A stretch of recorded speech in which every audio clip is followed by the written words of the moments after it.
Problemado sa pag-ibig, pamilya, o nahihirapang hanapin ang sarili? Huwag mag-atubili dahil may nakikinig sa'yo. Love Me, Kathy G. This love letter is from Jaya. Dear Kathy G, tawagin niyo na lang po akong Jaya. I'm 25 years old at kasalukuyang nagtatrabaho bilang virtual assistant. Isa po ako sa mga taong sinuwerte na nabigyan ng pagkakataon na makapagtrabaho kahit nasa bahay lang. Sa panahon ngayon, Kathy, malaking tulong talaga ang teknolohiya dahil hindi na kailangan lumabas ng bahay para makahanap ng trabaho at makabuo ng pangarap. Pero sa kabila ng pagiging busy ko sa trabaho at sa mga ginagawa ko araw-araw, may isang bagay po akong hindi maiwasang isipin. Ang relasyon ko ngayon kay Adi. Kathy, 5 buwan pa lang po kaming magkarelasyon. Maikli pa man kung tutuusin pero parang ang dami na naming pinagdaanan bilang magpartner. Bago siya dumating sa buhay ko, nagkaroon na rin ako ng mga naging boyfriend ko noon. Nakaranas na rin ako ng saya, lungkot at mga pagkabigo sa pag-ibig. Pero iba talaga itong nararanasan ko ngayon. Kasi sa unang pagkakataon, minahal ko ang isang taong hindi basta-basta makakasama kapag gusto mo siyang makita. Kathy, si Adi po ay nasa Netherlands ngayon at nagtatrabaho siya doon. Siya ang unang taong minahal ko na kailangan kong matutunang mahalin from malayo. At aminado po ako, hindi pala madaling magmahal ng taong hindi mo kayang puntahan kapag namimiss mo siya. Kathy G, may mga gabi na gusto ko lang siyang makausap na matagal. Yung tipong gusto kong marinig yung boses niya pagkatapos ng mahabang araw ko. Pero minsan dahil magkaiba ang oras namin, kailangan naming intindihin na may pagod, trabaho at responsibilidad na kailangang unahin. Pero kahit ganon, hindi ko masasabi na pinapabayaan niya ako. Sa totoo lang, napaka-effort niya, Kathy. Kahit malayo siya, ginagawa niya yung paraan para maramdaman kong mahal niya ako.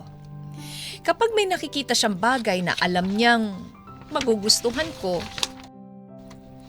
binibili niya agad to, Kathy, at pinapadala sa akin. Minsan nga natatawa ko kasi parang mas alam pa niya kung ano ang gusto ko kesa sa sarili ko.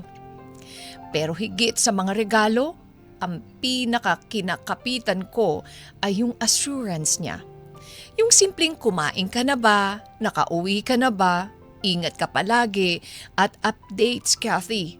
Maliit na salita pero malaking bagay kapag galing sa taong mahal mo.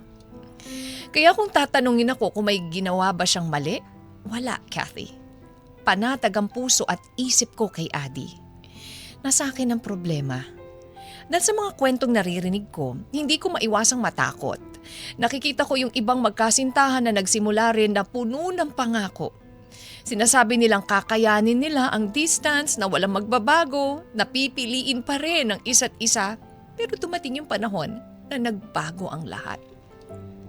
May mga nawala ang communication, may mga napagod, may mga natutong mabuhay nang wala yung taong dahil ayaw nilang mawala. At doon ako natatakot, Kathy. Minsan naiisip ko rin kung tama ba na ituloy pa namin dahil habang mas tumatagal, mas lumalalim yung nararamdaman ko. At habang mas nagmamahal ako, mas natatakot akong masaktan.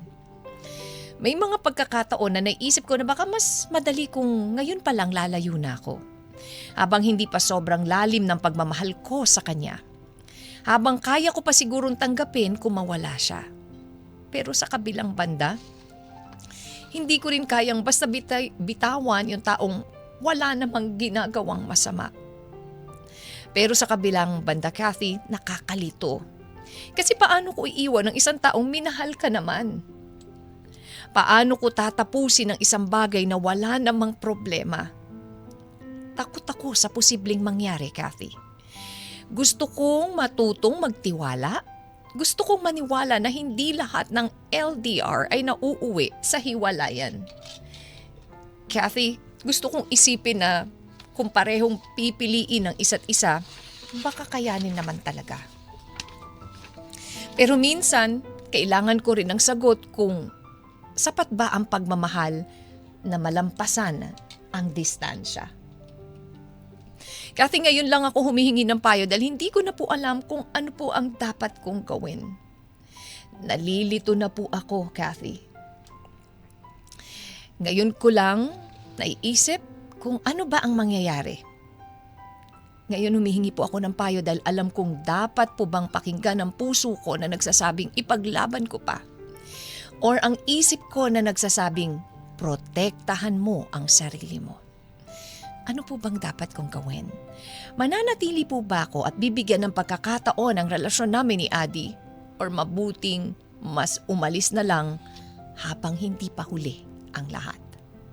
Hanggang dito na lamang po at maraming salamat sa pagbasa ng aking liham. God bless you and your program. Lubos na naguguluhan at nagmamahal.